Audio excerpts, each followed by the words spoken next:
دوستای خوبم سلام، امیدوارم حال همگی خوب باشه. امروز براتون طرز تهیه این کیک سیب خوشمزه و سبک و خوش عطر رو اینجا میذارم. مراحل درست کردنش رو با من همراه باشید.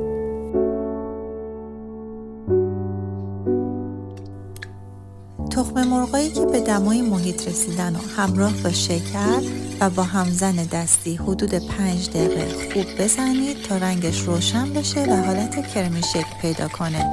اگر حوصله ندارید با همزن دستی این کار انجام بدید، تمام مراحل رو با همزن برقی هم میتونید انجام بدین. کره آب شده رو اضافه میکنید و مجددا مخلوط میکنید و بعد از اون وانیل رو اضافه کنید.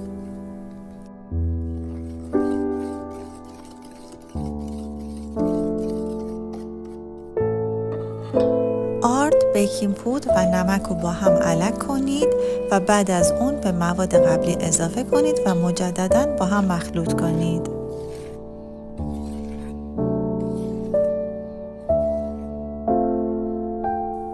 دارچین رو اضافه کنید و مجددا مخلوط کنید تا مایه کیکتون یک دست و صاف بشه.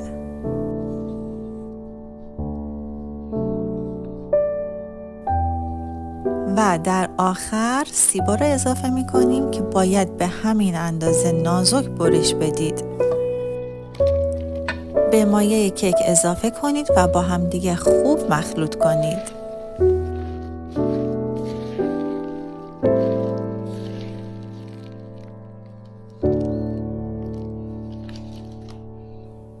مواد کیک رو داخل قالبتون که قبلا آماده کردید بریزید، سطحش رو خوب صاف کنید و برای تزیین روش میتونید از بادوم پرک شده استفاده کنید.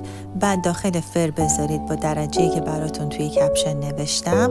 زمان پخت کیک که تموم شد حتما یه سیخ چوبی رو وسط کیک قرار بدید. اگر سیخ تمیز اومد بیرون، زمانی هست که نشون میده مرحله پخت کیکتون تموم شده. میتونید قالبتون رو از داخل فر بیرون بیارید، اجازه بدید قشنگ خنک بشه و بعد روش رو میتونید با شکر پودر شده تزیین کنید و نوش جان کنید.